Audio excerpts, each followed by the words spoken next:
Hello everyone, welcome back to my channel. আশা করি তোমরা সবাই খুব ভালো আছো, আমিও খুব ভালো আছি।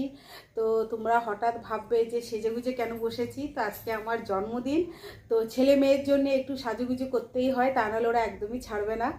তো আজকে রাতে ডিনারে খাবো, এখানে হচ্ছে মাটন বিরিয়ানি, এখানে মাটন আছে, এখানে আছে মিষ্টি, এখানে কেক, আর এটা হচ্ছে বিরিয়ানির সাথে খাবার জন্য রায়তা। আর পায়েস নেই, কারণ আমার শাশুড়ি মা মারা গেছে, এখনও 1 বছর হয়নি। তো সেই কারণে সম্বৎসরি না গেলে পায়েস আমাদের কারোর জন্মদিনে হয় না, যতদিন না সম্বৎসরি মানে না হয় আর কি। তো সেপ্টেম্বর মাসে মায়ের সম্বৎসরি আছে, তারপরে সবার জন্মদিনে পায়েস রান্না হবে। আর সত্যি কথা বলতে প্রত্যেক বছর মাই পায়েস রান্না করতো আমার জন্মদিনে। আমি আমার জন্মদিনে সেভাবে কোনোদিনও করিনি, মানে যতদিন আমার বিয়ে হয়েছে মাই রান্নাবান্না করতো, পায়েস থেকে খাবার দাবার সব মাই করতো।